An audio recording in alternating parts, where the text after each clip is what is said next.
I come to you with a message of leave-taking and farewell.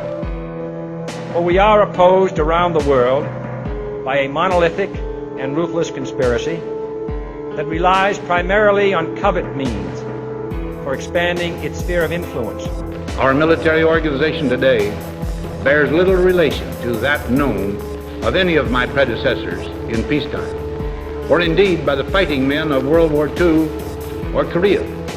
It is a system which has conscripted vast human and material resources into the building of a tightly knit, highly efficient machine. We have been compelled to create a permanent armaments industry of vast proportions that combines military, diplomatic, intelligence, economic, scientific, and political operations. In the councils of government, we must guard against the acquisition of unwarranted influence, whether sought or unsought, by the military-industrial complex. Its preparations are concealed, not published. The potential for the disastrous rise of misplaced power exists and will persist. We must never let the weight of this combination endanger our liberties or democratic processes. Its mistakes are buried, not headlined. Its dissenters are silenced, not praised.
Deadly riots breaking out in Greece over the government's plan to avoid defaulting on its loans.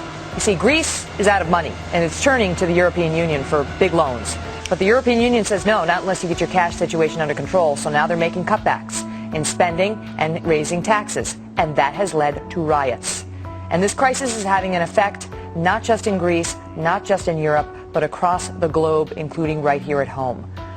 There are bigger concerns. It could get worse here in America. Joining me now, somebody who has thoughts on this and who has warned about it. That's Texas Congressman Ron Paul. Congressman, thanks so much for being back with us. You've had your eye on Greece for a while now. This probably comes as no surprise to you. No, not at all. And I think this is just the opening of a much more serious crisis than the financial crisis. I think what we're seeing is a shift from the financial crisis, the financial institutions, to a currency crisis.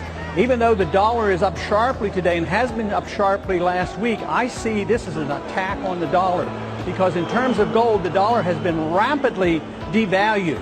And this means that gold is acting as money. They're giving up on the paper currencies, and I think this country and the world is in for big trouble, because this is a currency crisis, and it's much worse than having a financial crisis. You know, they say that, look, okay, what's happening in Greece is one thing, but if this expands to Europe, and they're saying Portugal could be next, the German chancellor says she's very worried, and that the European has to bail out Greece because she's worried about it spreading to Europe, and there are other countries that could follow, Spain and others.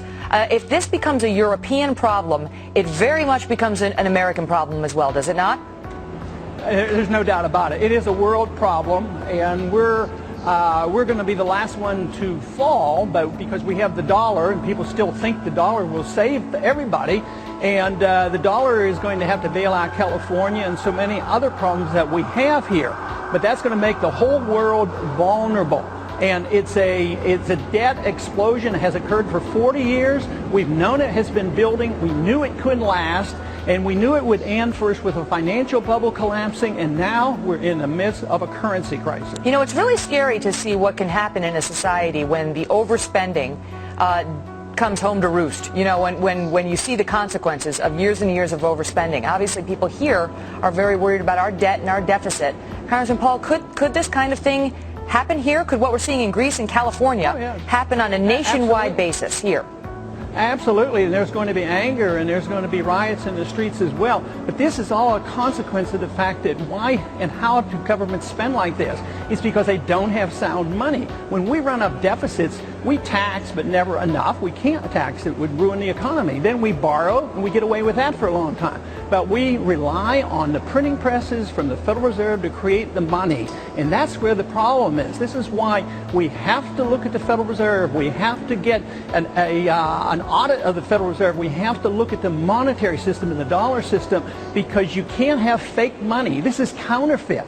So in my opinion, and this is important to understand in terms of your investment allocation, in my opinion, for as far as the eye can see, the Federal Reserve will never again implement tight monetary policies.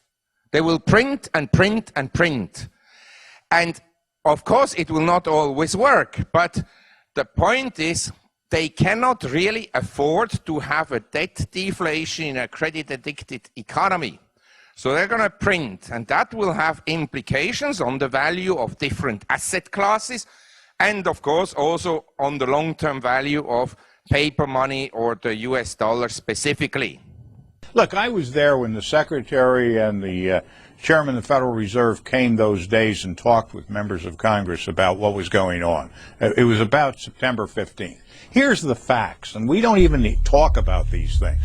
On Thursday at about 11 o'clock in the morning, the Federal Reserve noticed a tremendous drawdown of money market accounts in the United States to the tune of $550 billion was being drawn out in a matter of an hour or two. The Treasury opened up its window to help. They pumped $105 billion in the system and quickly realized that they could not stem the tide. We were having an electronic run on the banks. They decided to close the operation, close down the money accounts, and announce a guarantee of $250,000 per account so there wouldn't be further panic out there. And that's what actually happened. If they had not done that, their estimation was that by 2 o'clock that afternoon, $5.5 trillion would have been drawn out of the money market system of the United States, would have collapsed the entire economy of the United States, and within 24 hours, the world economy would have collapsed. Now, we talked at that time about what would happen if that happened. It would have been the end of our economic system and our political system as we know it. And that's why, when they made the point, we've got to act and do things quickly, we did.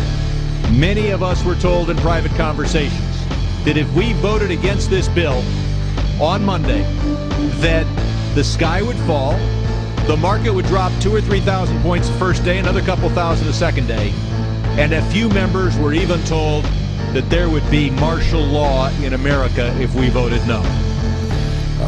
They saw the banking system at the brink of collapse. In order to keep it functional, to keep depositors safe, they basically did whatever they had to do with the way of making money, creating money, to keep the system afloat.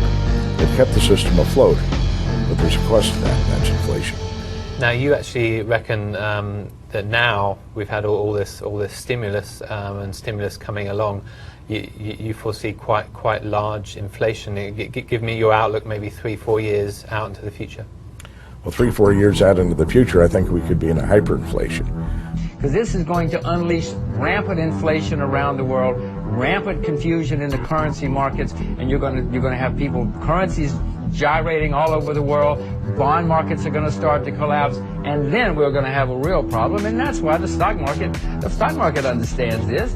They're unleashing a inflationary holocaust, and because they don't know what else to do. They're making mistakes. John, thanks for joining us. I have to tell you, I've been reading your reports here, and I feel the distinct need to start building a bomb shelter and hoarding canned goods. I mean, you really don't pull any punches here. You call for nothing less than the Great Collapse. Can you tell us what that is and what it looks like? Well, eventually it's going to be a hyperinflationary Great Depression in the United States. I'm not looking for a hyperinflation in Canada. The hyperinflation in the United States is due to really decades of extraordinary fiscal abuse. If you look at the government's financial statements on a generally accepted accounting principle basis, what you'll see is that the annual deficit is running $4 to $5 trillion a year. That includes the year-to-year change in the net present value of the unfunded liabilities for Social Security and Medicare. Over the last 10 years, actually, the big deficit were the unfunded liabilities that went up. And so the government debt with Fannie Mae and Freddie Mac and General Motors and so forth, and the unfunded liabilities is more like 600% of GDP. Then you add the 250% of GDP private credit, then you get something like 800% debt to GDP. I tell you, sovereign credits in the Western world, they're all bankrupt. But before they officially go bankrupt and can't pay, they're going to print money, and massively so. That should be very clear, because that's the easiest way politically to postpone the hour of truth. You postpone the problem to the next president or to the next party or whatever it is, and that, I think, should be very clear. You know, also, the government was revising their forecast on when the Social Security trust funds that don't actually exist are going to run out of money. And now they've claimed that we're going to run out of assets in the Social Security Trust Fund by 2037, which is 5 years sooner than they thought before. But the reality is the Social Security Trust Funds have no assets. They don't even exist. There's nothing in there. The only thing in the Social Security Trust Fund is a government bond. But that's the same thing as having no trust fund at all. That would be like me setting up a trust fund for myself, and so I write myself a check for $1 million and put it in my trust fund. And I claim my uncashed check as an asset. This is nonsense. Government bonds are assets if I own them, but they're not an asset if the government owns them, because it's also the government liability. The real key for Social Security is not when the trust funds run out of phony government bonds, but when does the Social Security Trust Fund begin paying out more money than it takes in. Right now, the government collects more in Social Security taxes than it spends in Social Security payments. The date where that turns into a negative, where the Social Security surplus becomes a deficit, according to the government, is now 2017 or 2016, 1 year sooner than the 2017 they originally forecast. But of course, all these government forecasts are based on unrealistically rosy economic assumptions regarding growth and tax revenues. It'd be my guess that the Social Security program runs a deficit a lot sooner than 2016, maybe 2012, which is right around the corner given that this is 2009. And what the problem there is, now the government is going to have to move into the market and sell bonds. You know, in the past, the deficit has appeared smaller. We've made it smaller by using this Social Security Trust Fund to make the deficit seem smaller. But now, when Social Security itself runs a deficit, now the budget deficit is going to be increased by the Social Security deficit instead of shrunk by the Social Security surplus. And that is the real problem. That's when this gigantic Ponzi scheme really comes to an end. Because that's when the government has to admit there's not enough money. Putting that in perspective, a $5 trillion deficit can't be covered by taxes. The government could take 100% of everyone's income, corporate profits, they'd still be in deficit. They could also cut every penny of government spending except for Medicare and Social Security, and they'd be in deficit. Those programs have to be reduced. There's no political will in Washington to do so. You just saw the response to the president's deficit commission, which primarily was aimed at the cash-based deficit, getting that down to around the reported $200 billion that they've had in recent years. It's not really addressing the gap-based deficit, which is the one that ultimately has us bankrupt. Because over time, unable to raise the taxes, most governments, they don't default on their debt. What they do is they rev up the printing presses and create the money to pay off the obligations. That would have doomed us to a hyperinflation by the end of this decade, but then the crisis of the last couple of years has brought in the problem much closer. we've seen extraordinary actions taken to prevent the system from collapsing. With the Fed, with the U.S. Treasury creating and spending whatever money they had to do to keep the banking system from collapsing, to keeping the financial system from collapsing. Okay.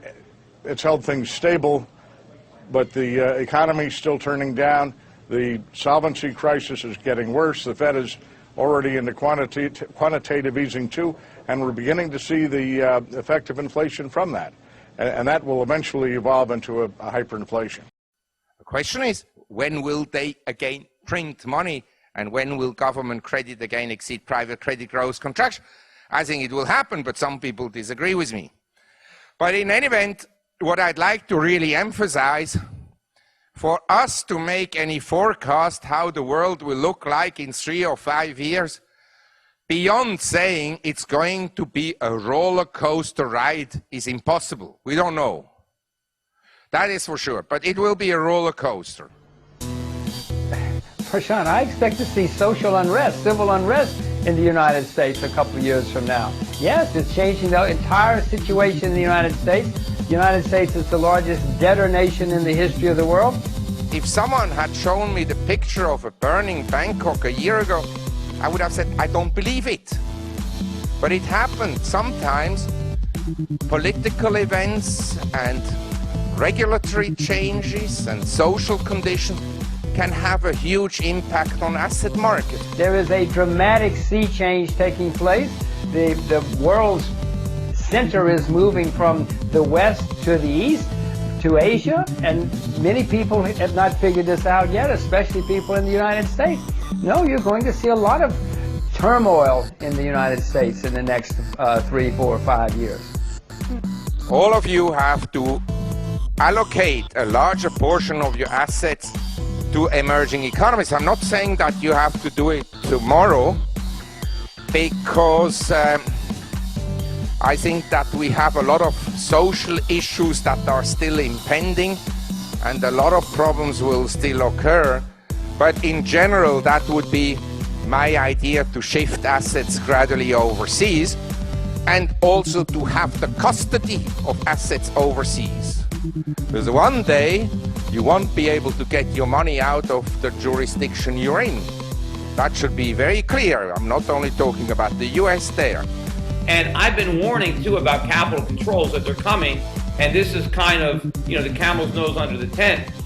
What this new bill does is it basically says that if foreign banks open up an account for an American citizen, they have to disclose to the US government all the information about those individuals. And if that conflicts with their laws, as it would in a country like Switzerland, then we're requiring those foreign entities to close those accounts and send the money back. In addition, there was a provision that said that the banks, if there is a withdrawal from an American from a foreign account, that the banks need to withhold 30% of the withdrawal and send it to the US government.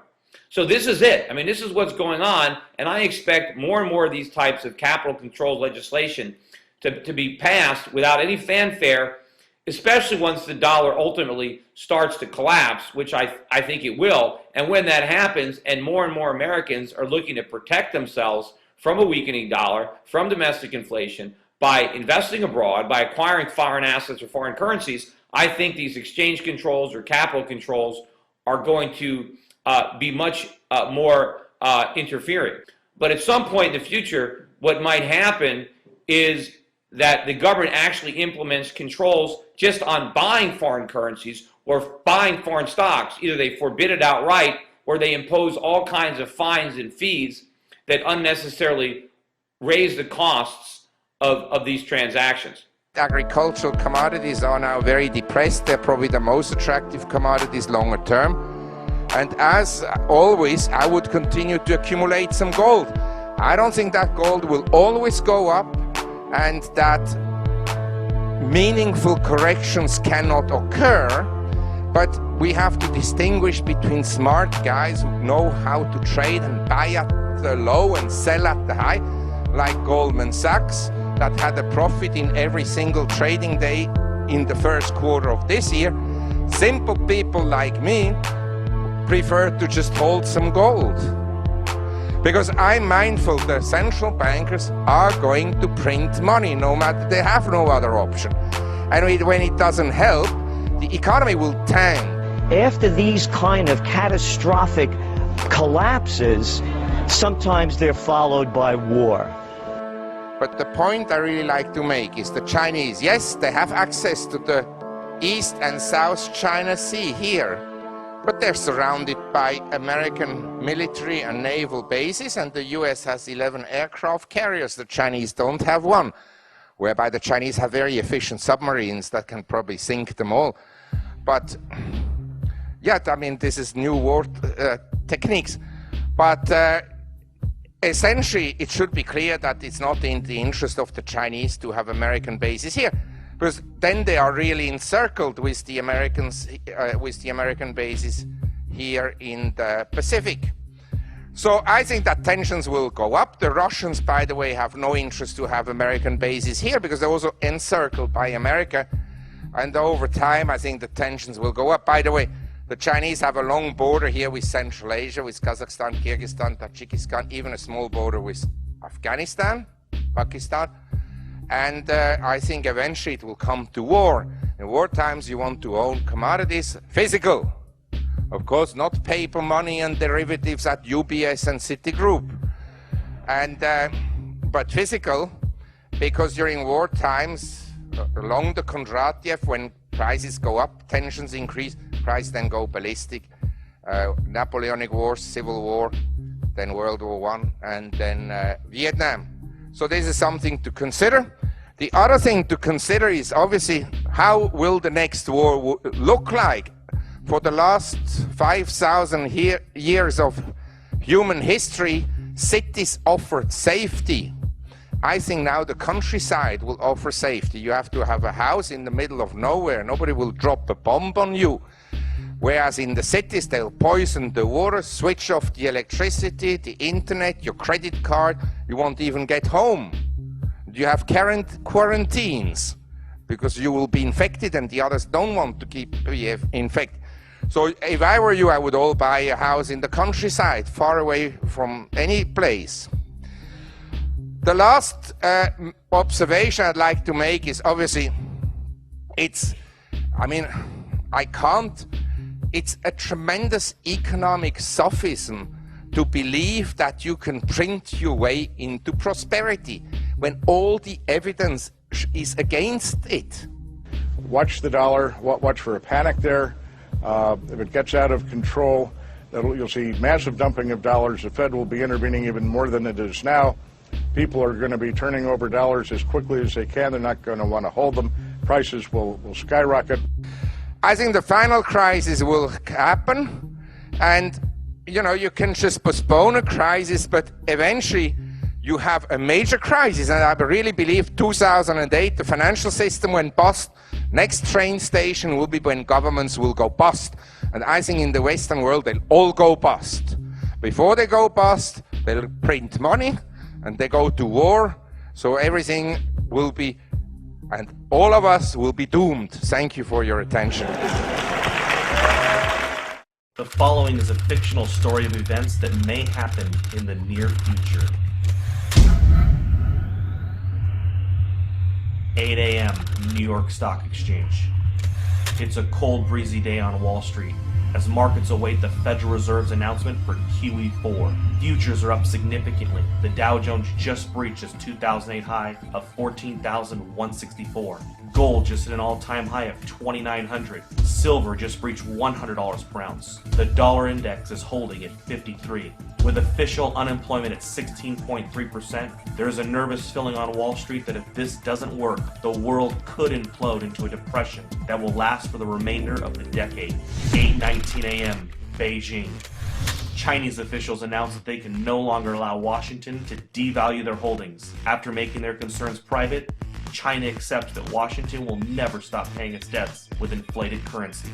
China makes an official statement from Beijing, quote, "We have made our concerns known privately for some time. With QE4 about to be announced today, China will have no choice but to stop purchasing U.S. treasuries.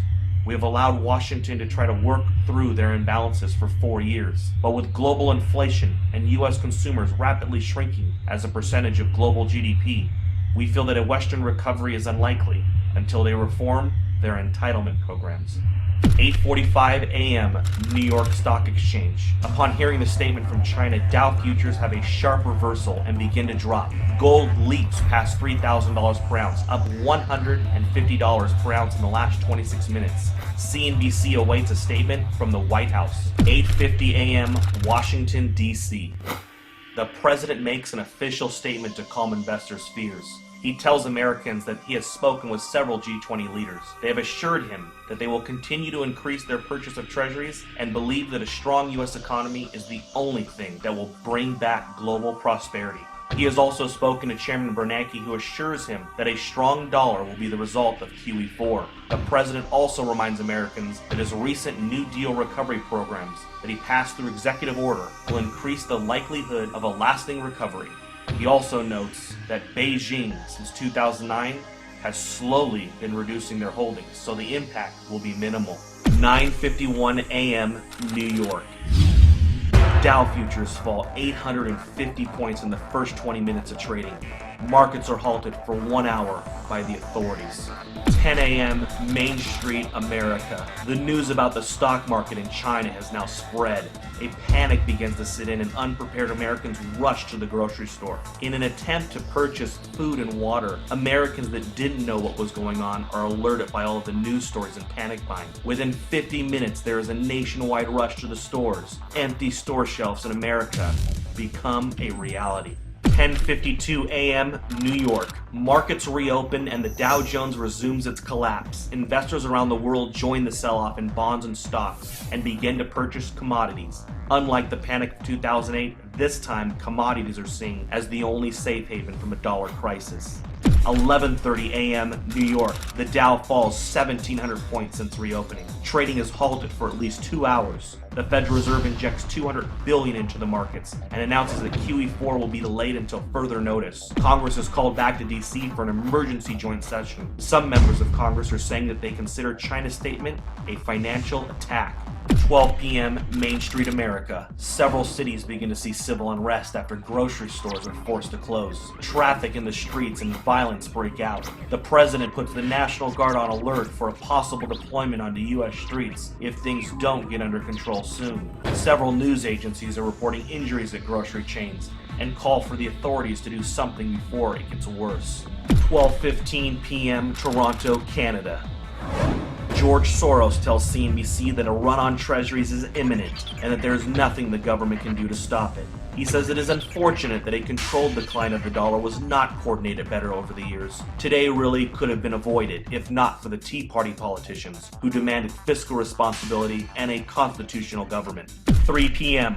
Gold closes at $11.53 for the day at $4,053 per ounce. Silver closes at $173 per ounce. The president announces that due to civil unrest in some areas of the country, U.S. stock markets will remain closed for the rest of the day.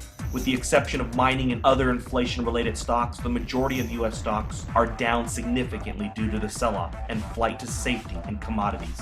The Federal Reserve announces that it will begin to purchase U.S. treasuries and stocks in order to stabilize the markets. But this only feeds investors' fears of a full-blown treasury run and collapse of the dollar.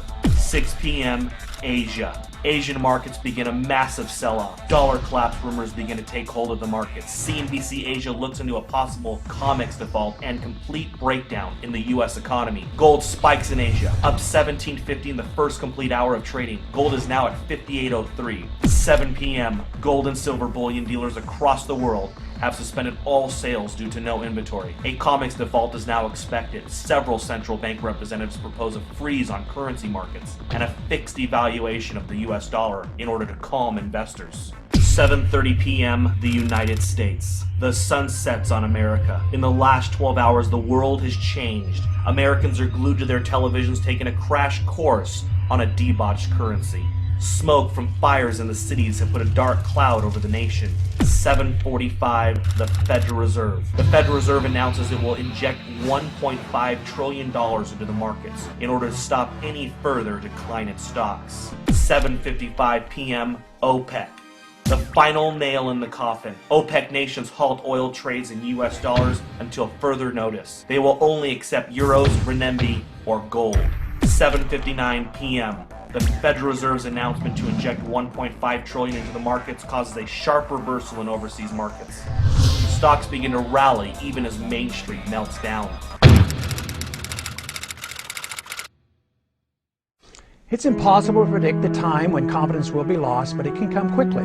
Resorting to buying other paper currencies will not be of much help. When the dollar crashes, most likely the purchasing power of all currencies, since all currencies hold dollars as a reserve, will go down as well. This means that dollars and other currencies will go into buying consumer items, precious metals, and other physical properties. Consumer prices will soar, as well as interest rates. The central bank will lose control, and the more they inflate, the worse the confidence becomes. The interest rates will respond to these efforts by rising sharply. If the Fed tries to reverse the run on the dollar, interest rates will also soar, and the pain on the American citizens will be of such proportion that political chaos will result. Either scenario leads to political and social chaos, the third event, and the most dangerous. With no ability of the federal government to fund its commitments, international or domestic, major changes will occur in our system. The social unrest will elicit cries for government to exert unusual force to head off a complete breakdown of law and order. The ultimate trap will be set for a system of government claiming to protect a free society. If more power and police authority are not given to the federal government, it will be argued that only anarchy will result. If more government policing power is given, it will mean a lethal threat to civil liberties. Already, we have permitted the notion that a single person, the Attorney General or the President, can decide who is an enemy combatant, thus denying that individual the right of habeas corpus, permitting indefinite detentions without charges made. This attitude towards civil liberties has changed significantly since the fear built around 9/11. Yes, I know, declaring one an enemy combatant is reserved only for the radical Muslims engaged in terrorism against the United States. To be reassured by this reasoning is quite dangerous and naive. Logic should not lead us to equate suspects with terrorists and include American citizens, and yet this has already been set by precedent. Under difficult circumstances, our political leaders will not be hesitant to use these powers to maintain order. Tragically, the people may even demand it. We are rapidly moving toward a dangerous time in our history. Society as we know it is vulnerable to political and social unrest. This impending crisis comes as a consequence of our flawed foreign and domestic economic policies, a silly notion about money, ignorance about central banking, and ignoring the onerous power and mischief of out-of-control intelligence agencies. Our unsustainable welfare state and a willingness to sacrifice privacy and civil liberties in an attempt to achieve safety and security from an inept government. Dangerous times indeed. What can be done about it? Must we wait for the inevitable and expect to restore our liberties in a street fight against the overwhelming power of the state? Not a good option. The only way that we can prevent blood from running in the streets is to offer a better idea of the proper role of government in a society that desires first and foremost liberty. And that is impossible without a firm commitment by our thought leaders to the ideas of freedom, the source of all creative energy and prosperity. An all-powerful state is the threat to that ideal. The prevailing attitude of the people, as it once was in early America, must be that of liberty and self-reliance, rather than the nanny state and dependency. Rely on the government's force to mold all private choices. If this is understood, a smooth, although not painless, transition to a free society is achievable. Ignoring this option will be very destructive to everything that is dear to the hearts of most Americans. What is it that we must do? We must immediately embark on balance the budget by reducing spending, change our foreign policy to that of non-intervention, a full audit and more supervision of the Federal Reserve, leading to abolishing the Federal Reserve, legalize competition to the Federal Reserve with competing currencies, regain respect for civil liberties and privacy while reining in the CIA, wean ourselves off the dependence of wealth transfers by government, Abolish crony capitalism. No subsidies, no bailouts, no regulatory or tax privileges to protect the powerful elite, especially the military-industrial complex.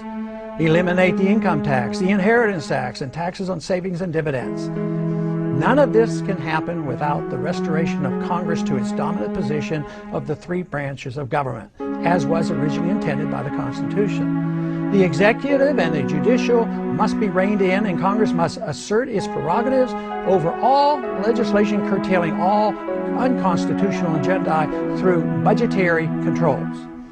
Signs abound that angry Americans are now more ready than ever before for a change in direction that is indeed real. If this program were improvised, even suddenly and dramatically, the adjustment, though significant and to a degree somewhat painful, would be much shorter and of minor consequence compared to the chaos and poverty that will result if we refuse to change our gluttonous appetite for a free lunch. And that means your life is your own, it's not somebody else's, and you have a right to do with your life what you want, and you ought to have the right to keep the fruits of all your labors. Robert Nozick developed something called the tale of the slave. It's very brief, goes through 9 quick stages. Nozick invites you to imagine yourself as the slave in the story. Stage 1 is that you are indeed a slave subject to a brutal master who forces you to work for him and who beats you arbitrarily. In the second stage, the master lightens up a bit, and he beats you only for breaking the rules, and he even grants you some free time. In the third stage, we add the additional dimension that you are one of a group of slaves subject to this master, and this master, based on principles that are acceptable to all of you, decides how goods will be allocated among you. In the fourth stage, you even get some time off. You have to work for the master for only 3 days per week. The other 4 days are your own. In stage 5, you even get to work wherever you want, but you have to remit to the master 3/7 of your wages to correspond to the 3 days out of 7 that you once worked for him. He also retains the right to recall you into service in emergencies and to increase at any time the fraction of your wages to which he lays claim. Then, in stage 6, everyone, all let's say 10,000 slaves, except you, are granted the right to vote. So they get to decide what is allowed and what is not allowed. They get to decide what fraction of your wages will be taken away and what outlets the money will be spent on. In stage 7, you still don't have the right to vote, but you are allowed to try to persuade those who can vote to exercise their powers in a particular way. In stage 8, you are granted the right to vote, but only to break a tie. You write down your vote, and if a tie should occur, your vote is opened up and recorded. No tie has ever occurred. Finally, in stage 9, you are fully granted the right to vote. But this simply means, functionally, that as in stage 8, in case of a tie, your vote carries the issue. But there has never been a tie. Nozick's question is this: at what stage between 1 and 9 did this become something other than the tale of a slave? That's the kind of mind-blowing question that makes you rethink everything you've been taught about taxation and society, government. It's the kind of thing that makes you skeptical of government propaganda from that moment on. And that's precisely why Nozick's question is never asked. If the assumption is made that the government has control over your income, whether it's 1% or 99%, the principle is 100%, the government has control. So if they permit you to keep a certain percentage, they're in the driver's seat. And of course our taxes vary a lot and they're hidden, but the average American works now half the time, to pay their taxes, and they're getting less for it every year because of the economic problems that we face. So I don't like it because of the assumption. Of course, the other reason I despise it is because of the way it's collected. We are required as individuals to literally become slaves to the government by reporting endlessly reams and reams of personal financial information that in a free society would be your own business. And then if the IRS comes and they challenge us, you know, for our tax return, the assumption is you're guilty, and you don't have regular court. You go to a tax court. You have to prove yourself innocent. So it puts our whole Constitution on its head, and I think it's terrible economics. It really does not conform with the Constitution, and it ultimately destroys the productive capacity of this country. Imagine you have a friend called George. You've been friends since childhood. Although you're not as close as you were back then, you still see each other once in a while and get along very well. One day, you and George are approached by an old mutual friend, Oliver. Oliver explains that he's had a run of bad luck and is raising money to cover tuition fees for his kids. You want to help Oliver out, so you give him some money. To your surprise, George doesn't offer Oliver any help. You try to persuade him, but it's no use. Imagining yourself in this situation, do you think it's okay to threaten to use physical force against George to get him to do the right thing? Now imagine a slightly different situation. This time, a group of your friends take a vote. 6 out of 10 are in favour of threatening George to get him to help Oliver. Does this democratic process make it okay to threaten George? One last change to the situation. This time, imagine that many thousands of people have democratically agreed that a group, who we'll call the agents, should do whatever is necessary to take money from George and give it to Oliver's family. The agents don't explicitly threaten George at first. All they do is send him a bill. Like everyone else, though, George knows what will happen if he doesn't pay the bill. First, he'll get more letters demanding payment, and the bill will get bigger. Eventually, if he still doesn't pay, agents with guns will break into his house and take him away against his will. Almost everyone pays the bills without protest. They know the agents are prepared to use as much force as necessary to overpower you if you resist. Do you think it's acceptable for the agents to threaten violence against George if he doesn't give his money towards helping Oliver's family? If we approve of state programs that redistribute wealth, we must also approve of threats of violence made against peaceful individuals, because this is how the funds are collected. On the other hand, most of us feel uncomfortable about threatening peaceful people when we imagine having to make the threats ourselves. If we feel negatively towards the idea of threatening George personally, can we really be comfortable with the threats made against him by agents of the state? Some people believe that voluntary interaction and spontaneous order are realistic and preferable alternatives to state coercion as a way of organizing society. Do a web search for some of these terms if you're interested in learning more.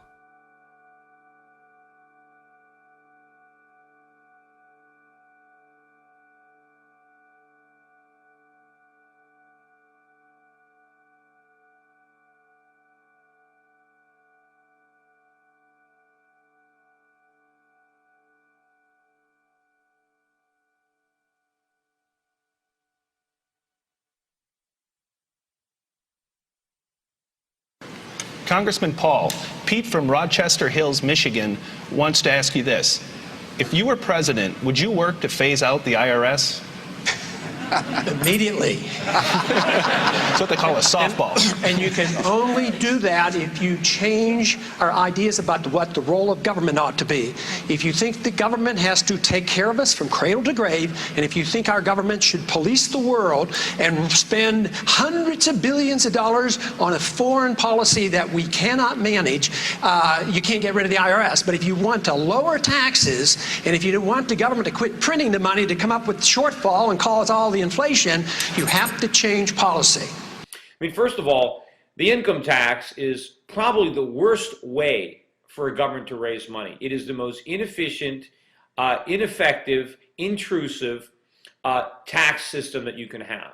And certainly, ideally, the best thing to do would be completely abolish the income tax, repeal the 16th Amendment, make sure that it never reared its ugly head again. I mean, number one, it's very intrusive. Think about all the information you have to disclose to the federal government in order to pay the income tax. You have absolutely no privacy once you pay your income taxes. And what about the hassle of it? What about the record keeping? You know, I had to do my taxes today, but of course I didn't do it myself. I paid an accountant a lot of money to do my taxes. Just about everybody pays accountants. Why? Because it's so complicated, nobody can understand it. There's an entire industry of accountants. All they do is prepare and file tax returns. What a complete waste of our resources. We need those resources to be freed up for more productive uses. I own a brokerage firm. A lot of my clients have IRAs, Roth IRAs, pensions. Why do these types of accounts exist? Because if you have that type of account, you can avoid some income taxes. So all these complicated structures only exist to avoid a tax that we shouldn't even have in the first place. So if we can abolish the income tax, we can abolish all the armies of accountants, the lawyers, all the time and effort that it takes us to keep our records, compile our records. And of course, when we file the income tax return, after it's done, we sign under penalty of perjury that it's all true and complete. And then the government can use all that information against us and potentially fine us or imprison us if the information turns out to have been false. That is not a way to run a tax system. We would be much better off taxing consumption. Because of course, you get less of what you tax and more of what you subsidize. And the Internal Revenue Code taxes hard work. It taxes savings. It taxes investment. So we get less of it. It subsidizes debt, borrowing. You can take a write-off for interest, for example, on a home mortgage. So we're encouraging borrowing, which is what we don't want to do. So we want to go to a consumption-based tax. Let's tax people when they spend their money, not when they're earning their money. Now, I heard somebody on, I think it was on CNN or CNBC today, arguing against a consumption tax because they said it wasn't fair, that it wasn't progressive, because it's going to hurt the poor more than the rich, because the poor spend all their money and the rich only spend a portion of their money. Well, first of all, sure, the poor spend most of their money, but a lot of the money that they spend, the poor spend a lot of money on food. They spend much higher percentage of their income on food than do the rich, and most national sales taxes would exempt food and a lot of the basic necessities. But number two, let's think about this for a minute. Let's say a rich person earns $1 million a year, and let's say they only spend $200,000. Now the argument is, well, that's not fair because he's only going to pay taxes on $200,000. He's not paying taxes on $800,000. Well, let's think about what he's doing with that $800,000, because we know what he's not doing. He's not spending it. So he's not enjoying any of the money. He's not spending it on himself. So what could he be doing with that money? Well, one thing he could be doing with it is donating some of it to charity. Anything wrong with that? Do we want to punish somebody for donating to charity? I'd rather see a charity get the money than the government. Obviously, when a charity spends money, 90% of the money they spend goes to the charitable causes.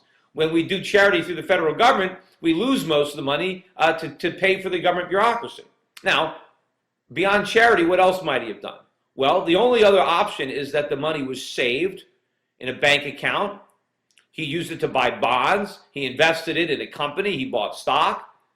But what are these things doing? When you save your money, when you invest your money, you're growing the economy.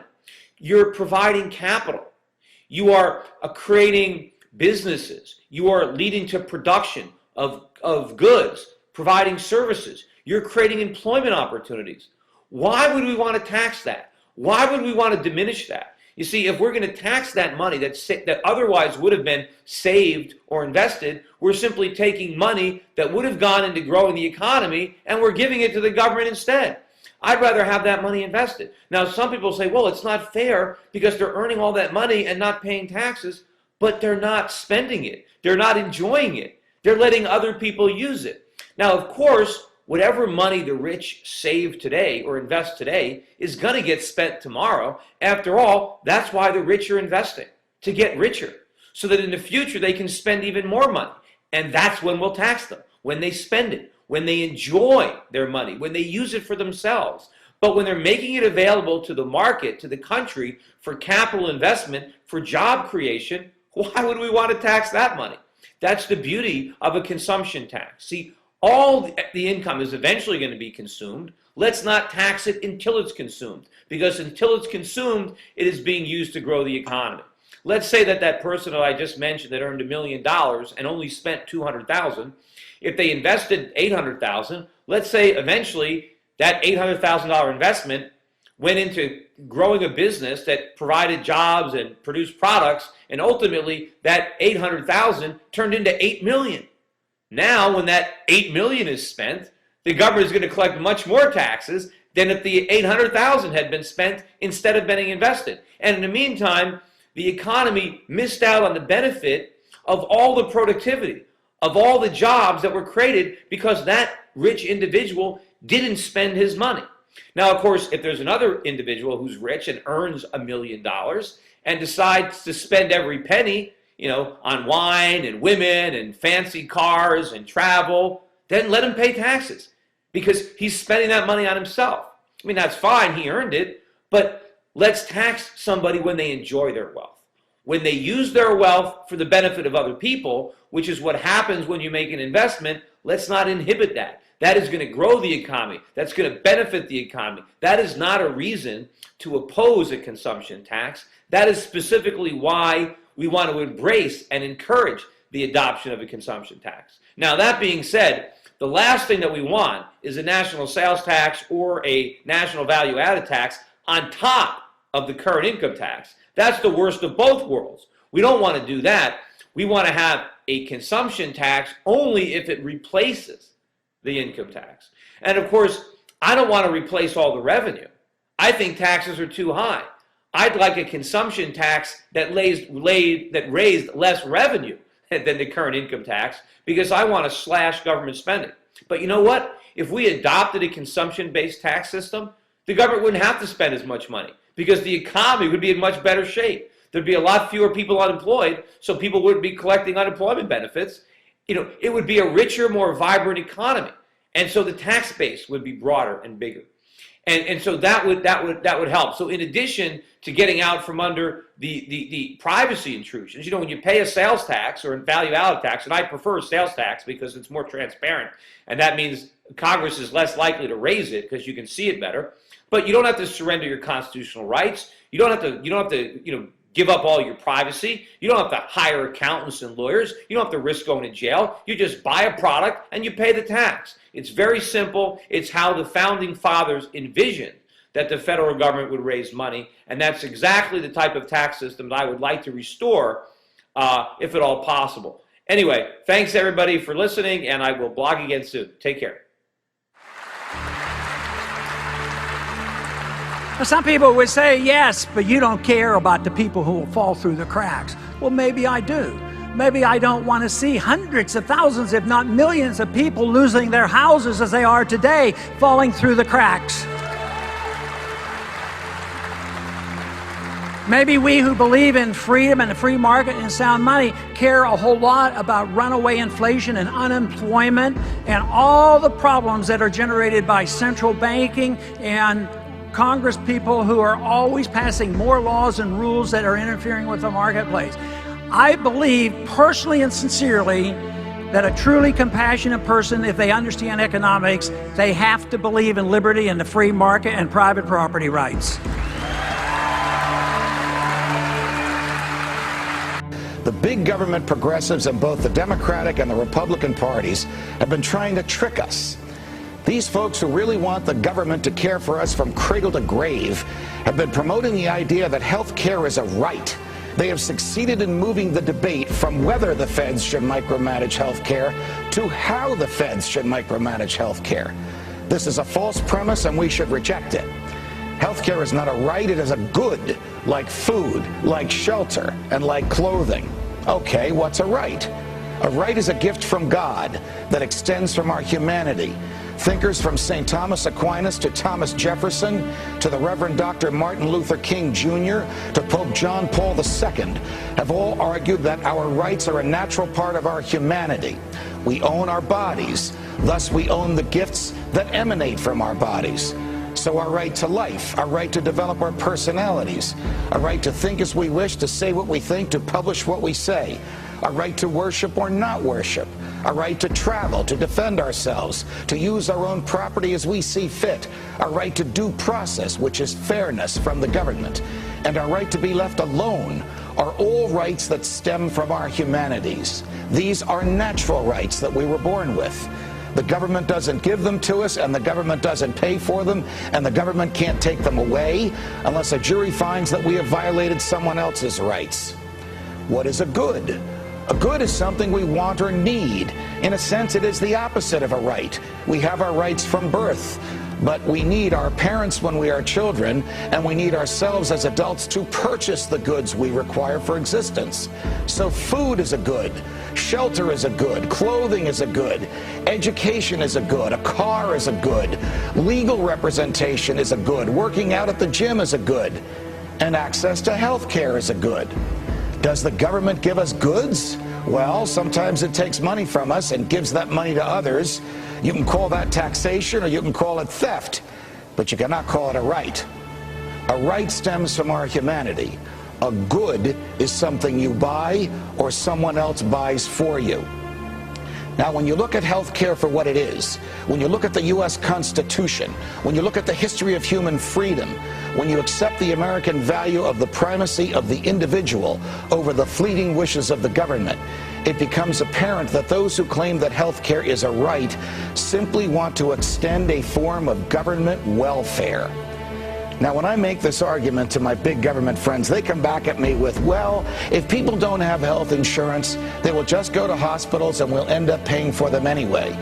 Well, why should that be? We don't let people steal food from a supermarket or an apartment from a landlord or clothing from a local shop.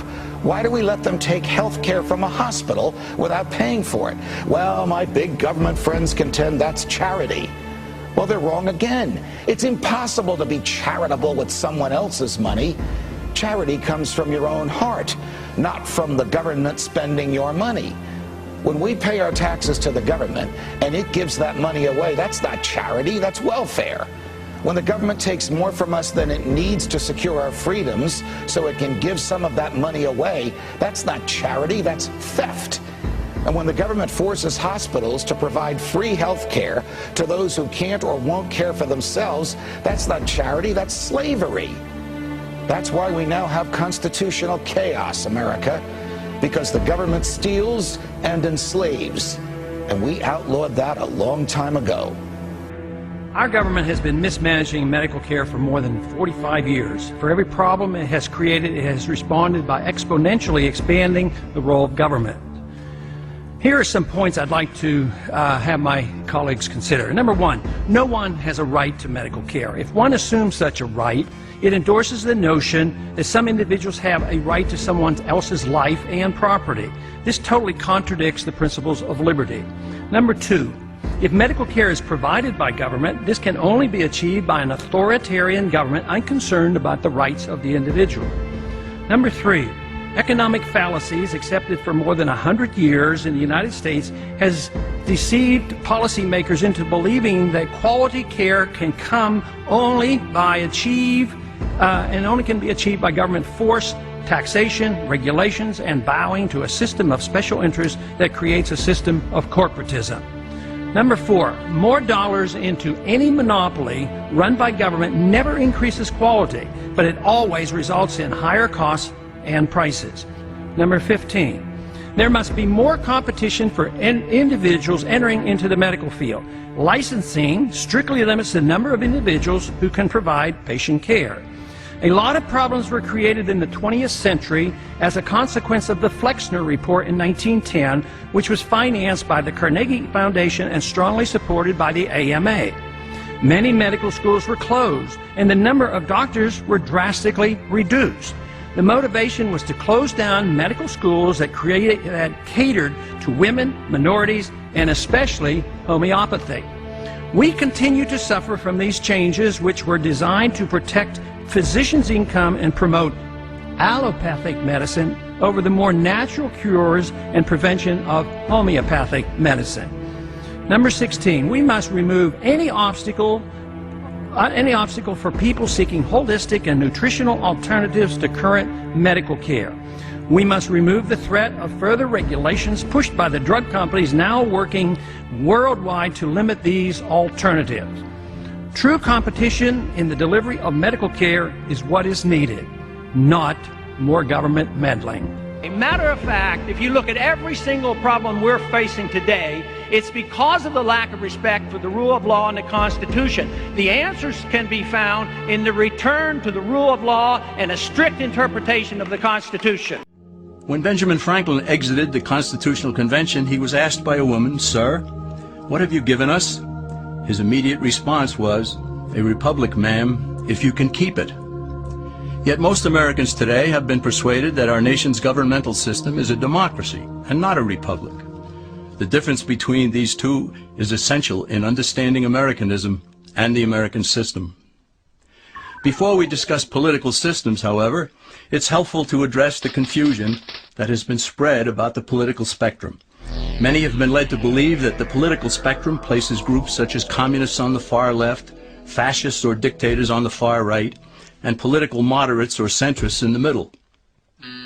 However, a more accurate political spectrum will show government having zero power on the far right to having 100% power on the far left. At the extreme right, there is no government. The extreme left features total government under such labels as communism, socialism, Nazism, fascism, princes, potentates, dictators, kings, any form of total government. Those who claim that Nazis and fascists are right-wing never define their terms. This amounts to spreading confusion. Toward the middle of the political spectrum can be found the type of government limited to its proper role of protecting the rights of the people. That's where the Constitution of the United States is.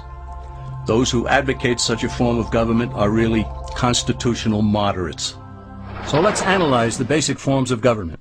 They are monarchy or dictatorship ruled by one, oligarchy ruled by a few, democracy ruled by a majority, republic ruled by law, and anarchy, which is ruled by no one.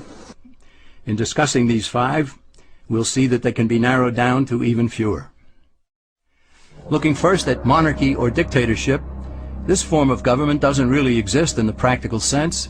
It's always a group that puts one of its members up front. A king has his council of nobles or earls, and every dictator has his bureaucrats or commissars, the men behind the scenes. This isn't ruled by one, even though one person may be the visible leader. It's ruled by a group. So let's eliminate monarchy, dictatorship, because it never truly exists. Oligarchy, which is ruled by a group, is the most common form of government in all history. And it is the most common form of government today. Most of the nations of the world are ruled by a powerful few, and therefore oligarchy remains. At the other end, we find anarchy, which means without government. Some people have looked over history and found that many of its worst crimes were committed by governments. So they decided that having no government might be a good idea. But this is a mistake, because as the ancient Greeks stated, without law there can be no freedom. Our founding fathers agreed and held that some amount of government is a necessary force in any civilized, orderly society. In a state of anarchy, however, everyone has to guard life, liberty, and property, and the lives of family members. Everyone must be armed, and movement is severely restricted because one's property has to be protected at all times. Civilized people have always hired someone to do the guarding, a sheriff, a police force, or some branch of government. Once law enforcement was in place, the people were freer. They could leave their property, work in the fields, and so on. In short, the proper amount of government makes everyone freer. There are some who advocate anarchy, however, not because they want no government, but because they don't like what they have. They use anarchy as a tool for revolutionary change. The condition of anarchy is very much like a vacuum where something rushes in to fill it. These calculating anarchists work to break down the existing government with rioting, killing, looting, and terrorism. Tragically, the people living in such chaos often go to those best able to put an end to it and beg them to take over and restore order. And who is best able to put an end to the chaos? The very people who started it. The anarchists who created the problem then create a government run by them, an oligarchy, where they have total power. This is exactly what happened in Russia that led to Lenin taking total power, and in Germany where Hitler's brown shirts created the chaos that brought him to power. But anarchy isn't a stable form of government. It's a quick transition from something that exists to something desired by the power-hungry. It's a temporary condition, and because it isn't permanent, we eliminate it as well. The word democracy comes from two Greek words, demos, meaning people, and kratein, meaning to rule. Democracy, therefore, means the rule of the people, majority rule. This, of course, sounds good, but suppose the majority decides to take away one's home, or business, or children. Obviously, there has to be a limit. The flaw in democracy is that the majority isn't restrained. If more than half the people can be persuaded to want something in a democracy, they rule. What about republic? Well, that comes from the Latin, res meaning thing, and publica meaning public. It means the public thing, the law. A true republic is one where the government is limited by law, leaving the people alone. America's founders had a clean slate to write on. They could have set up an oligarchy. In fact, there were some who wanted George Washington to be their king. But the founding fathers knew history, and they chose to give us the rule of law in a republic, not the rule of a majority in a democracy. Why? Let's demonstrate the difference in the setting of the Old West. Consider a lynch mob in a democracy. 35 horseback riders chase one lone gunman. They catch him, and they vote 35 to 1 to hang him. Democracy has triumphed, and there's one less gunman to contend with. Now consider the same scenario in a republic. The 35 horseback riders catch the gunman and vote 35 to 1 to hang him, but the sheriff arrives, and he says, "You can't kill him. He's got his right to a fair trial." So they take the gunman back to town. A jury of his peers is selected, and they hear the evidence and the defense, and they decide if he shall hang. Does the jury even decide by majority rule? No, it has to be unanimous or he goes free. The rights of the government aren't subject to majority rule but to the law. This is the essence of a republic. Many Americans would be surprised to learn that the word democracy does not appear in the Declaration of Independence or the U.S. Constitution, nor does it appear in any of the constitutions of the 50 states. The founders did everything they could to keep us from having a democracy. James Madison, rightly known as the father of the Constitution, wrote in essay number 10 of the Federalist Papers, "Democracies have ever been spectacles of turbulence and contention, have ever been found incompatible with personal security or the rights of property, and have in general been as short in their lives as they have been violent in their deaths." Alexander Hamilton agreed, and he stated, "We are a republican government. Real liberty is never found in despotism or in the extremes of democracy." Samuel Adams, a signer of the Declaration of Independence, stated, "Democracy never lasts long. It soon wastes, exhausts, and murders itself."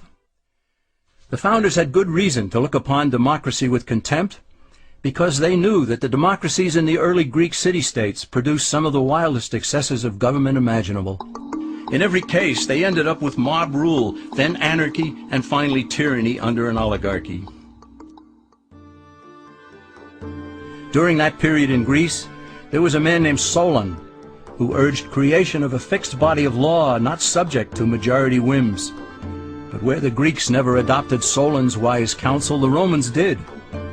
Based on what they knew of Solon's laws, they created the 12 tables of the Roman law and in effect built a republic that limited government power and left the people alone. Since government was limited, the people were free to produce, with the understanding that they could keep the fruits of their labor. In time, Rome became wealthy and the envy of the world. In the midst of plenty, however, the Roman people forgot what freedom entailed. They forgot that the essence of freedom is the proper limitation of government. When government power grows, people freedom recedes. Once the Romans dropped their guard, power-seeking politicians began to exceed the powers granted them in the Roman constitution. Some learned that they could elect politicians who would use government power to take property from some and give it to others. Agriculture subsidies were introduced, followed by housing and welfare programs. Inevitably, taxes rose and controls over the private sector were imposed. Soon, a number of Rome's producers could no longer make ends meet, and they went on the dole. Productivity declined, shortages developed, and mobs began roaming the streets, demanding bread and circuses from the government. Many were induced to trade freedom for security. Eventually, the whole system came crashing down. They went from a republic to a democracy and ended up with an oligarchy under a progression of the Caesars.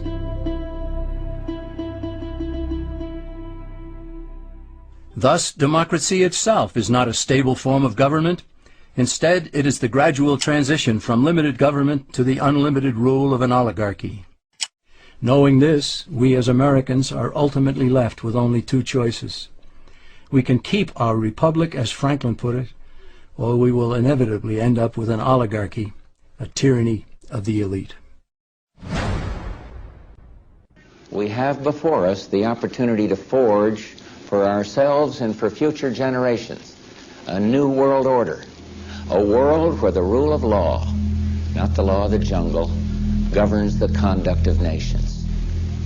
When we are successful, and we will be, we have a real chance at this new world order, an order in which a credible United Nations can use its peacekeeping role to fulfill the promise and vision of the UN's founders. I think that we are really at the beginning of a very different era. 1944, the great minds of the world, Dexter White, John Maynard Keynes, and a bunch, essentially laid the foundations for the Bretton Woods institutions in the United Nations. And they built a system which functioned for over 50 to 60 years. I think that it's time to renew that vision. A very different world than one that they did, of independent nation states who simply came together but could ignore essentially what was going on inside those countries. That day is over, thanks to Alan Locke. I think we've got to take it one step further. And we've got to say that, in fact, countries have responsibilities to their neighbors. And their neighbors are in every nook and cranny of the world. And I believe that that is going to become the debate of our generation. I think a new world order is emerging, and with it the foundations of a new and progressive era of international cooperation. We're all going to have to give up a little bit of our sovereignty in order to make the world work. That is essential. I know some people don't like it. It's a loss of national sovereignty, but it is a simple reality. It is a simple reality. Oil looks higher, gold looks higher, currencies look weaker, all for the reasons that we talked about before. I mean, you've got huge wage disparities. I don't know how that inevitably resolves itself. It may resolve itself in some type of a global currency crisis. And then if the global currency crisis unfolds, then inevitably you get, I guess, an alignment under a global world government, a new global currency, and a new world order. So we may be moving towards that. Well, people don't call my syndicated show anymore and disagree with that fact, because now in the news they admit, yes, there's a world government, yes, there's a new world order. So let's look at the new world order and what it has in store for you and your family. And I assure you, my friends, it is nothing less than total enslavement. Well, you know, the fact is that the black helicopter people have been saying that, oh, we're going to do away with the dollar and move towards one world currency. And it's been kind of a key conspiracy theorist idea for a long time. And what I did in the last week or so is really pour myself into the literature on why we might want to have one world currency, and there's some pretty good arguments. I could see us moving towards, as a global financial system, having an alternative to the dollar be the sort of primary unit of account.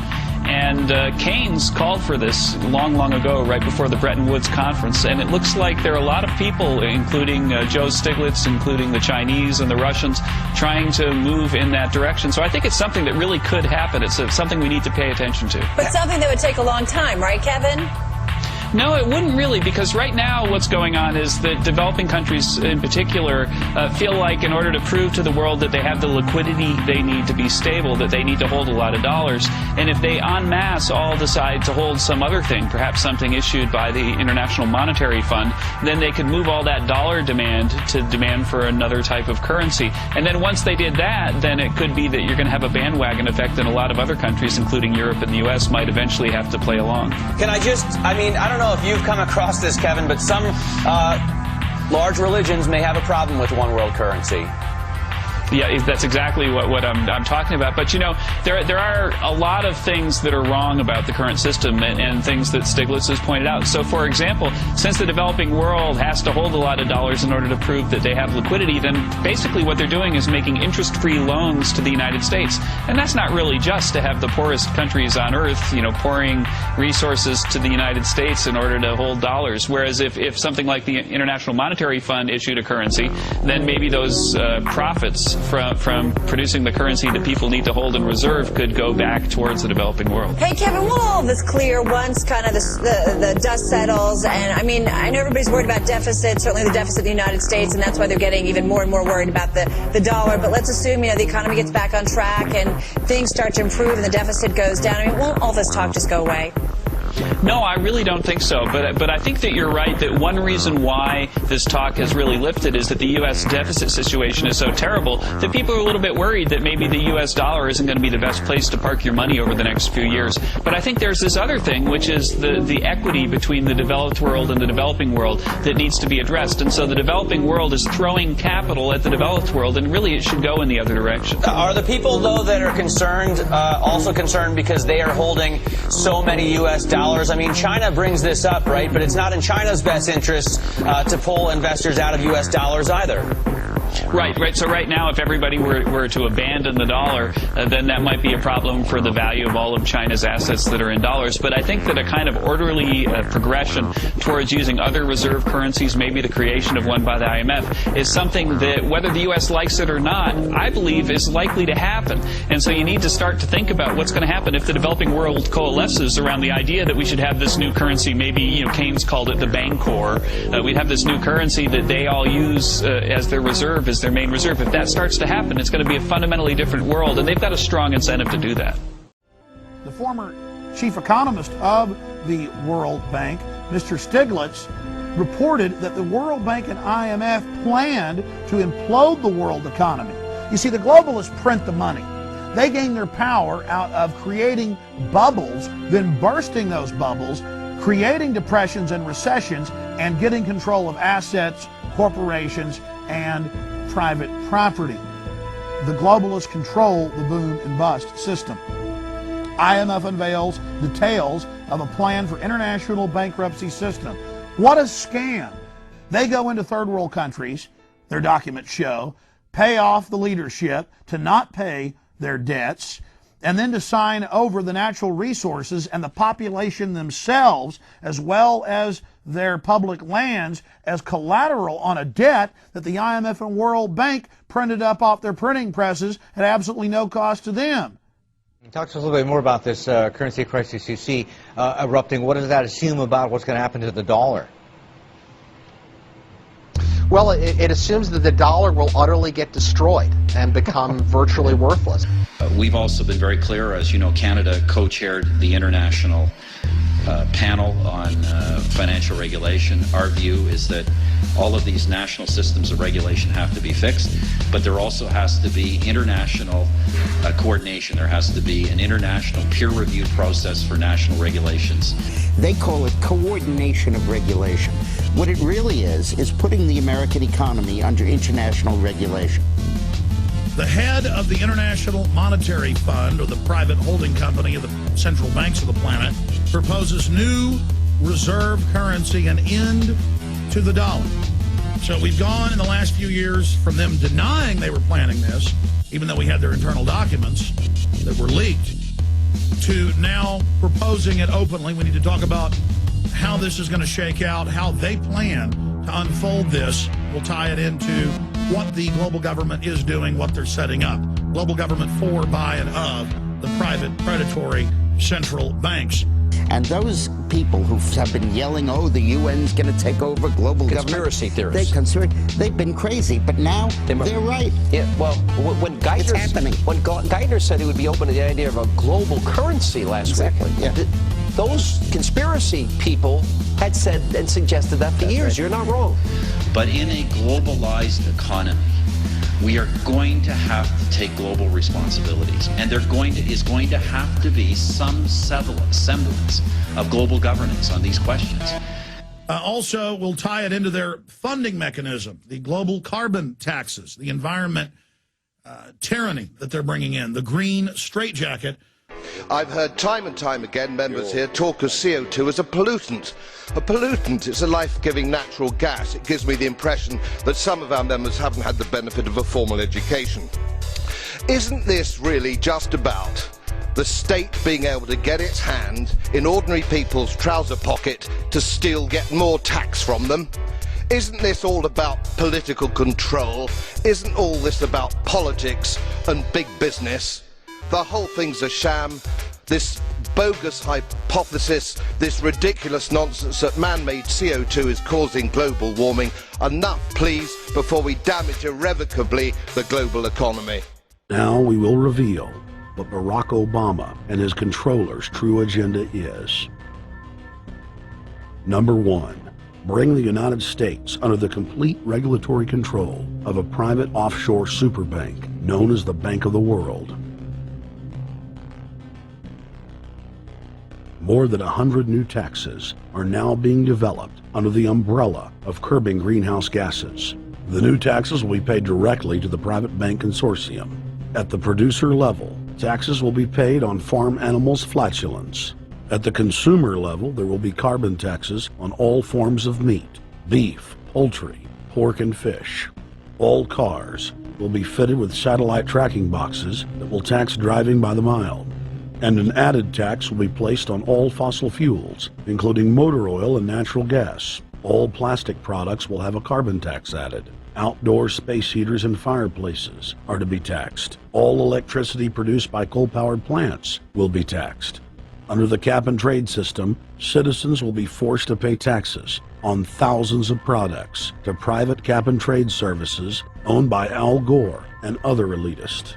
There will be taxes on light bulbs, water, trash pickup, air travel, train travel, bus, ship, medicine, steel production, mining, clothing, laundry, asphalt are just a few of the new taxes to be levied. But to truly transform our economy, to protect our security and save our planet from the ravages of climate change, we need to ultimately make clean, renewable energy the profitable kind of energy. So I ask this Congress to send me legislation that places a market-based cap on carbon pollution and drives the production of more renewable energy in America. That's what we need. Once the so-called green economy laws are in place, only global megacorporations and their subsidiaries will be allowed to do business. Van Jones, Barack Obama's first green job czar, has stated repeatedly on the record that the new green economy is only a cover for a complete revolution against capitalism and the total redistribution of wealth. But what Van Jones doesn't tell his sad followers is that the elite are bragging that the modern green movement was designed from its creation to destroy the middle class and transfer all wealth into the hands of a super elite. They're not doing this to uplift the poor. No. The goal is to enslave the planet and usher in a new dark age. Every nation on Earth is in the process of, or has already passed, its own set of carbon tax laws and regulations. If their plan is successful, Every nation on Earth will not only pay tribute to the powerful world government, but every facet of human life will be regulated by the technocratic global planners. Under the carbon tax scheme, China, India, Mexico, and over 150 other nations are exempt from the global tax system. You see, the bankers already own and control the third world. Their final target is the middle class of the West. Once they've dismantled the economies of the United States, Europe, and Japan, they believe no one can stand in their way. In short, the New World Order is a global corporate takeover. In their global corporate state, there is no room for individuality, sovereignty, or independence. Let's look at the policies they're putting in worldwide to fund their new global SDR system, where nations gather these taxes to pay it to the private IMF and World Bank for the privilege of the nations even having money. Prices rise as New Zealand passes emissions trading scheme, exploding. California knew 2 years ago when they raised taxes it would actually kill the economy. They know Kennedy cut taxes by 50% and the tax receipts doubled. They want to bankrupt society. Bloomberg is reporting that 46 state governments are on the verge or have already gone bankrupt. And in California, Schwarzenegger has told 200,000 state employees that they're going to be cut from $20+ an hour to minimum wage, $6 an hour. So all of you people that serve big government, and for all of you that thought that socialism was a good idea, you're now going to find out what it's like to be a third world slave. My friends, it doesn't matter where you're from on the globe. The United States, Nigeria, Japan, Mexico. It doesn't matter. You are under attack by an enemy that is sworn to establish a planetary tyranny. I have read the Trilateral Commission documents from the 70s where they laid out everything they were going to do, and it's now coming to fruition. But do we ever talk about the fact that globalization itself is tyranny? That globalization itself is treason? Globalism is offshore corporations combining forces and pooling their resources to buy off and take over national governments. And once they have control of the British and US and other major Western governments, they take control of our society and use our nations as engines for their global corporate empire. Oh, they wrap it in whatever nation's flag they're using. But this is a global corporate takeover, and it is treason against the nation state. If you watch my film, The Obama Deception, or Fall of the Republic, we cover how the UN is a creation of these private banks and how it's meant to absorb national sovereignty, how the IMF and World Bank in their own documents have wrecked hundreds of third world countries, come in and given them loans that they were not meant to pay back. That's now happening to the United States, England, Europe, and Japan. We economic hitmen have managed to create the world's first truly global empire, and it's basically a secret empire. We do it many ways, but principally we identify a country that has resources our corporations covet, like oil, arrange a huge loan to that country from the World Bank or one of its sisters. The money never actually goes to the country. It goes to our own corporations to build big infrastructure projects in that country that help a few very wealthy people, but don't benefit the majority of the people who are too poor to buy electricity or have cars to drive on the highways, and yet they're left holding a huge debt that they can't repay. So we go back at some point and say, you can't pay your debts. Give us a pound of flesh. Sell your oil real cheap to our oil companies. Vote with us on the next critical UN vote. Allow us to build a military base in your backyard. Something along these lines. And when we fail, the jackals go in and either overthrow or assassinate these leaders. And if the jackals fail, as they did in Iraq, then we send in the military. I don't think the failure is capitalism. I think it's a specific kind of capitalism where we've developed. We've created what I consider a mutant, viral form of capitalism. And this mutant form of capitalism, which I think is really a predatory form of capitalism, has created an extremely unstable, unsustainable, unjust, and very, very dangerous world.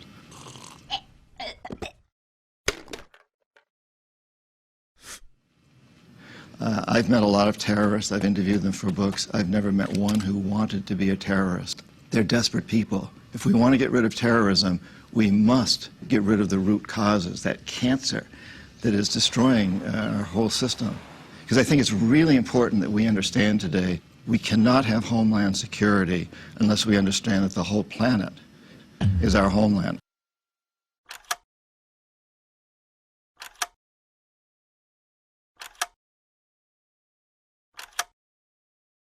What is happening now is bigger than the private Federal Reserve takeover of 1913 in the United States, because it's worldwide.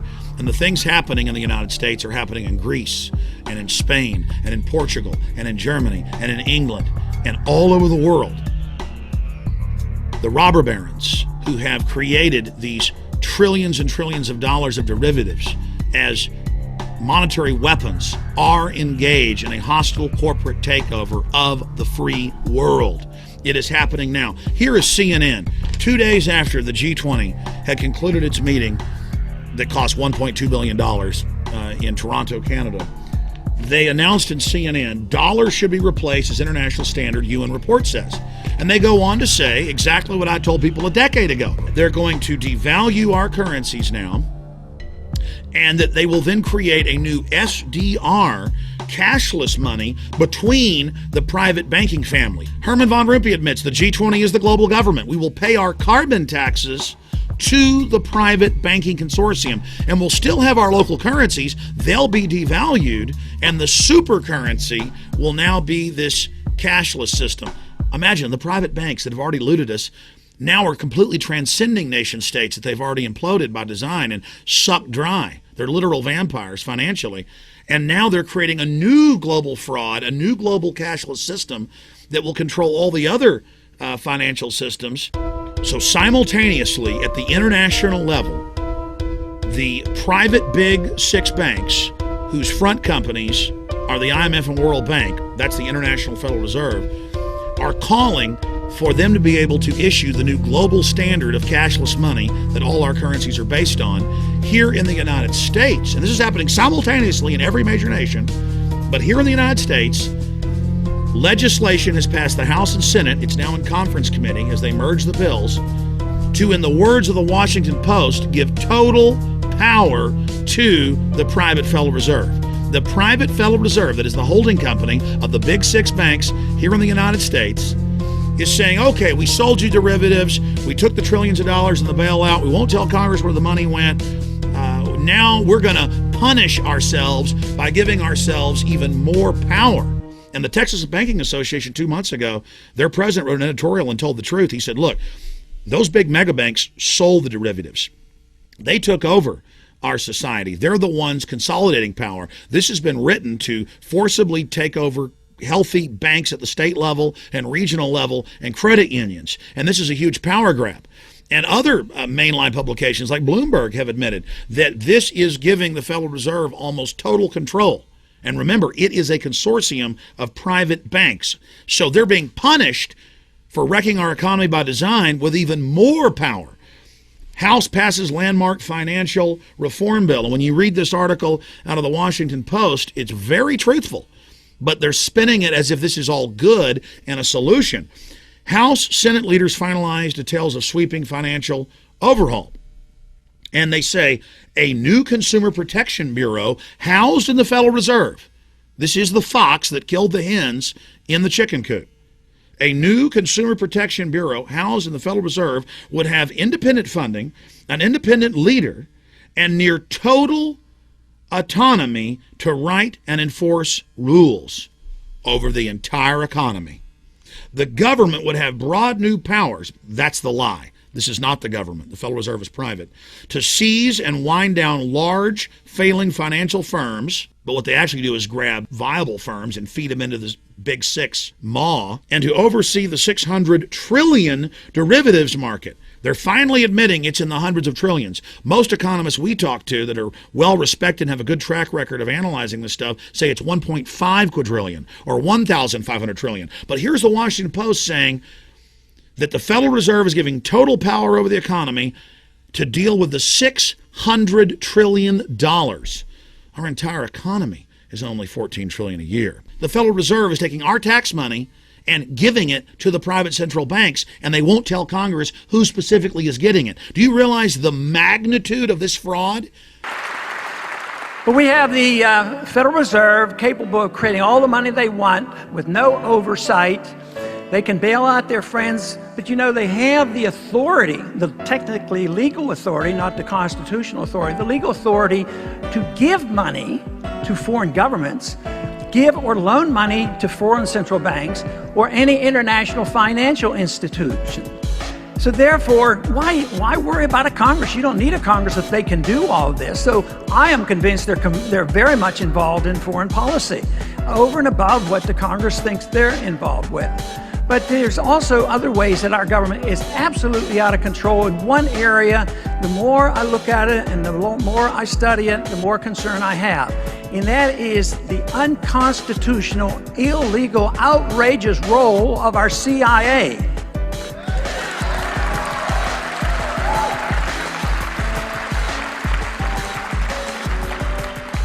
Average members of Congress can't know what's going on. I can't know everything that's going on because they're not audited either.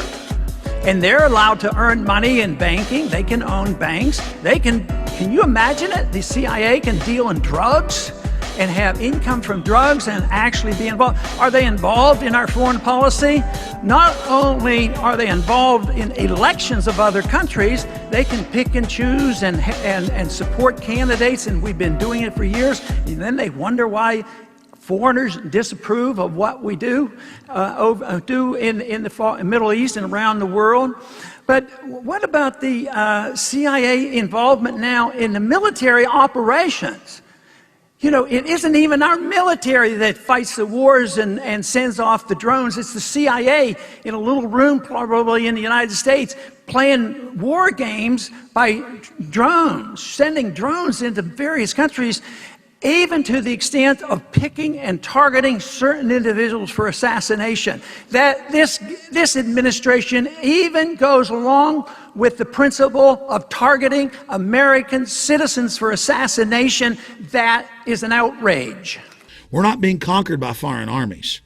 We're being conquered by financial fraudsters. Madoff went to jail. These guys are orders of magnitude worse.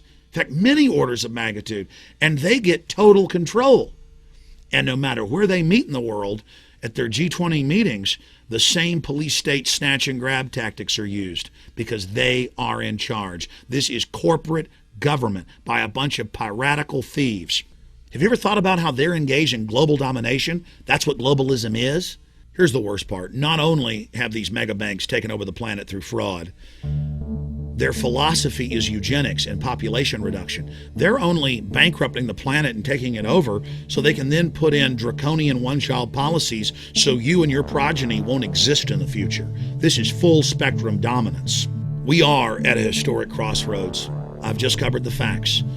The United States is sinking deeper into the clutches of these criminals. The entire world is falling deeper into this black hole. It was designed so that it was impossible for any nation to ever survive financially. The globalists have gone way past their fractional reserve banking that gives them an incredible unfair advantage against all other businesses and governments and individuals. They've now gone into derivatives in the last 11 years, and they have created tens of trillions of dollars to take over any institution they wish. The Washington Post admits it's $600 trillion. Ladies and gentlemen, either we stop these fraudsters and wake up now and take action, or they will fully enslave us. They are moving against every nation on earth right now. This is a financial coup d'etat, and what's happening in the United States is happening in every other country simultaneously. These people could care less about you and your family. They are ruthless. You had better wake up and understand they own the Democrats and the Republicans. And unless we have a full awakening to this, we have absolutely no future. Your republic is on its knees, bleeding to death. Please stand up. Please wake up. Please take action today.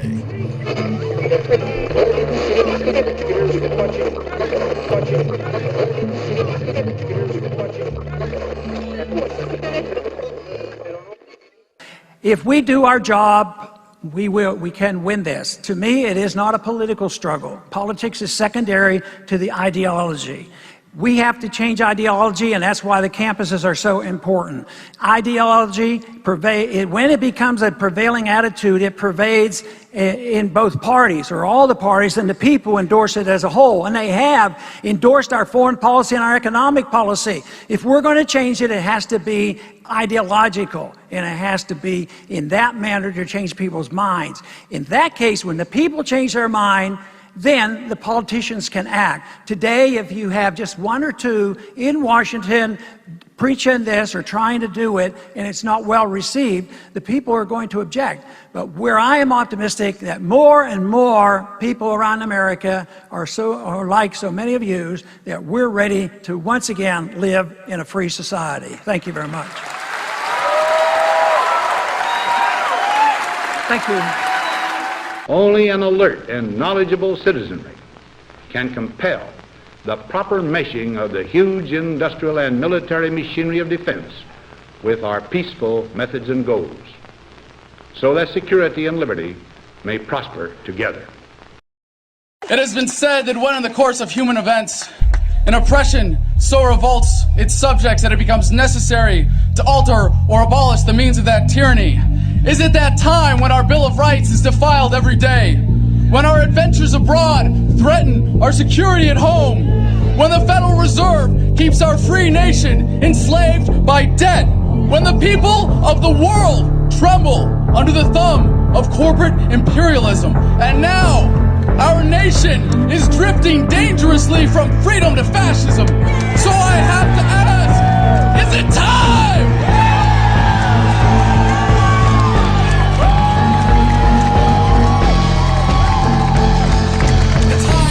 Now, the threat is clear. The bands of tyranny are tightening around America, and it is our duty to resist.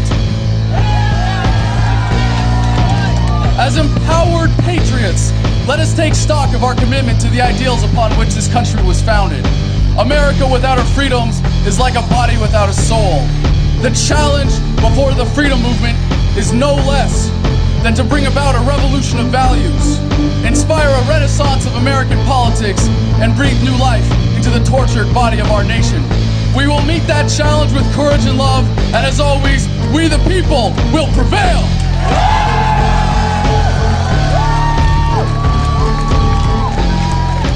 To rally the troops of the Revolutionary Army in the winter of 1776, Thomas Paine said, "These are the times that try men's souls.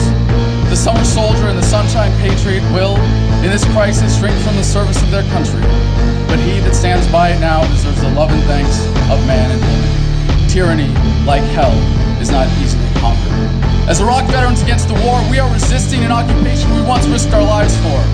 We swore to support and defend the Constitution of the United States of America, but we found out the hard way that the greatest enemies of the Constitution are not to be found in the sands of some far-off land, but rather right here at home.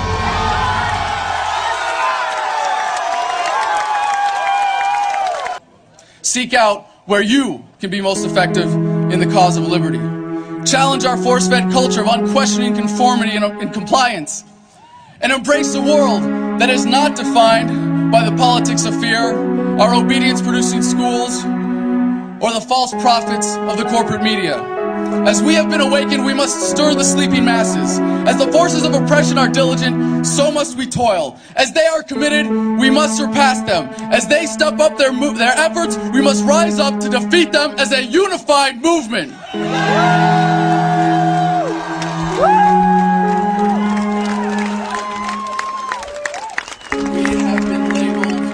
Rebels, traitors, enemies of the state, all terms King George would have used to vilify our founders. I, for one, will always rebel against oppression, a traitor only to tyranny, and I would be remiss to not make myself the enemy of a state that so blatantly tramples our freedoms. American values have been nearly vanquished by consumerism, militarism, and authoritarianism. Yellow ribbons and lapel pins will not save this country. When injustice becomes law, resistance becomes duty. The utmost manifestation of love and devotion to America is today, as it always has been, resistance of tyranny. Resist we must, and resist we will. We will not be silent, we will not obey, we will not let our government destroy our humanity. We will not wait another moment in fear to stand up for what we know to be right. It is time we start meeting oppression with resistance. They cannot stop us. Humanity marches on. You can fight it or fight for it. When we say revolution, we say with love.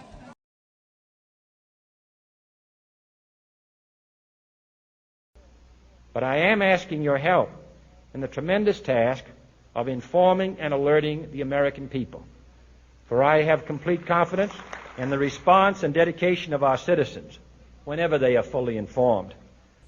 Without debate, without criticism, no administration and no country can succeed, and no republic can survive. That is why the Athenian lawmaker Solon decreed it a crime for any citizen to shrink from controversy. And that is why our press was protected by the First Amendment, the only business in America specifically protected by the Constitution, not primarily to amuse and entertain, not to emphasize the trivial and the sentimental, not to simply give the public what it wants, but to inform, to arouse, to reflect, to state our dangers and our opportunities, to indicate our crises and our choices, to lead, mold, educate, and sometimes even anger public opinion. This means greater coverage and analysis of international news, for it is no longer far away and foreign, but close at hand and local. Confident that with your help, man will be what he was born to be, free and independent. Now, on Friday noon, I am to become a private citizen. I am proud to do so. I look forward to it. Thank you, and good night.